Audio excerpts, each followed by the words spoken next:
Salut à tous, comme vous avez sûrement vu, aujourd'hui il y a eu l'annonce de la GoPro Hero 11 ainsi que de la GoPro Mini qui sont sortis en même temps. Et du coup avec ça on connaît toutes les nouvelles fonctionnalités de cette gamme de GoPro. Même si on est beaucoup à dire que GoPro en général change juste le numéro qu'il y a marqué sur la caméra et augmente un petit peu le prix, il y a vraiment des fonctionnalités qui m'ont impressionné cette année et qui vont faire que je vais commander la caméra aujourd'hui ou demain pour faire des vidéos avec sur la chaîne. Je vais surtout parler de la GoPro Hero 11 car la GoPro Mini va avoir exactement les mêmes fonctionnalités que la GoPro Hero 11. Les seules choses qui vont changer avec la GoPro Mini, c'est le fait qu'il n'y a pas d'écran avant ou arrière mais juste un petit LCD sur le haut, et aussi le fait qu'il n'y a pas une batterie amovible, donc il y a une batterie enduro qui est fixée à l'intérieur qu'on ne pourra pas changer. La seule chose qu'on peut attendre de la Mini par rapport à la Hero 11, c'est d'avoir un meilleur système de refroidissement et avec ça une meilleure autonomie de batterie, sachant que le dos de la caméra, au lieu d'être un écran, est remplacé par un système de ventilation qui est censé faire évacuer la chaleur. Donc ce qu'on peut attendre de la Mini, c'est sûrement avoir une caméra qui dure plus longtemps en autonomie et qui va moins surchauffer. Pour certaines personnes, ça peut être très important et je pense que ça va plaire. Moi personnellement, je préfère avoir la GoPro Hero 11. Donc en premier, la chose qui m'a le plus impressionné, on en avait entendu parler dans les rumeurs, c'est le nouveau capteur de 27 mégapixels. Ce qui me plaît par rapport à cette nouvelle, c'est pas le fait qu'il fasse 27 mégapixels, mais c'est le fait que ça soit un capteur d'une taille différente. Donc ça va être un capteur de 8/7 en ratio, au lieu d'un ratio de 4/3 comme on avait l'habitude avec les GoPro d'avant. Donc ça en gros ce que ça veut dire c'est qu'on va avoir un capteur qui est un petit peu plus proche d'un carré, on va avoir un petit peu plus en haut et un petit peu plus en bas, et ça a beaucoup d'avantages, et c'est vraiment la chose qui m'a le plus impressionné par rapport à cette caméra. Pour moi, par rapport aux années précédentes, c'est vraiment cette année où il y a un gros changement entre les modèles. Donc on va avoir l'option, comme avant on pouvait choisir le format 16/9 ou le format 4/3, on va avoir maintenant le format 8/7 pour avoir une image qui est quasiment carrée. Par contre, j'ai vu que ce format n'allait pas être disponible dans toutes les résolutions ou tous les nombres d'images par seconde, donc ça sera sûrement limité aux 60 fps maximum. En premier, ce que ce plus gros capteur va amener, c'est un nouvel objectif digital comme on avait avant, le large, le super view. Maintenant, il va y avoir l'hyper view. En gros, l'hyper view, comme avec le super view, c'est l'image entière du capteur qui va être écrasée pour rentrer dans une image en 16/9 comme on a l'habitude de les voir. Donc on va avoir un angle de vue quasiment aussi large qu'avec le Max Lens Mode, mais sans avoir un accessoire en plus à rajouter. Et le fait de filmer des images qui soient quasiment carrées, on va donc pouvoir shooter une seule vidéo et en tirer une image en verticale 9/16 ou en horizontale 16/9. Donc pour les gens qui filment beaucoup en format téléphone, au lieu d'avoir à chaque fois à filmer 2 fois la même scène pour la voir dans les 2 différents aspects, on va pouvoir filmer juste dans ce format carré et en tirer en gros une bande qui est en horizontale et une bande qui est en verticale. Pour moi, ça c'était super important, c'est pour ça que j'avais acheté la Go 2 de Insta360 qui propose cette option.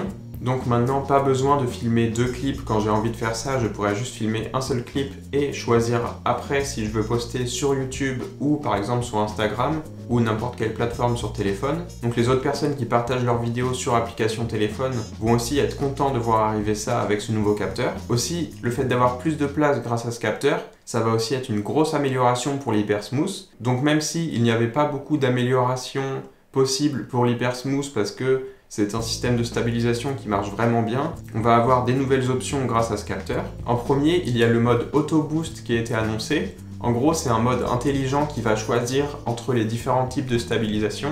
Donc normalement, il y a l'Hyper Smooth en On, en High ou en Boost. Et en fonction de ces niveaux de stabilisation, vous allez avoir un recadrage un peu différent dans l'image. Et maintenant, il y aura en plus ce mode intelligent qui va essayer à chaque fois d'avoir la meilleure stabilisation possible en limitant le maximum le recadrage dans l'image, donc avoir le plus grand angle de vue possible. Et une deuxième chose que ça entraîne, c'est le maintien de l'horizon qui est maintenant possible à 360 degrés grâce à ce gros capteur. Donc on va pouvoir tourner sa caméra entièrement sans que l'horizon bouge et que la vidéo soit tout le temps avec l'horizon aligné. Bien sûr, on ne peut pas attendre ce mode dans les plus grosses résolutions comme le 5.3K, donc ça sera peut-être que à partir du 4K. J'attends d'avoir la caméra dans les mains pour pouvoir le tester et je vous en parlerai un peu plus. Mais ça aussi, je suis très content de ne plus avoir besoin de la lentille max en plus. Donc on peut avoir une caméra qui est plus compacte tout en gardant cet effet. Ensuite, une nouvelle fonctionnalité dont on a entendu parler maintenant, c'est le fait que ça va faire du 10 bits en couleur. Comme avec le débit, c'est quelque chose qu'on va pouvoir activer ou désactiver dans ces modes de vidéo, et les caméras GoPro d'avant filmaient en 8 bits, donc comparé avec ce qu'on va avoir là, il va y avoir beaucoup plus de marge de retouche et plus d'informations dans chaque pixel.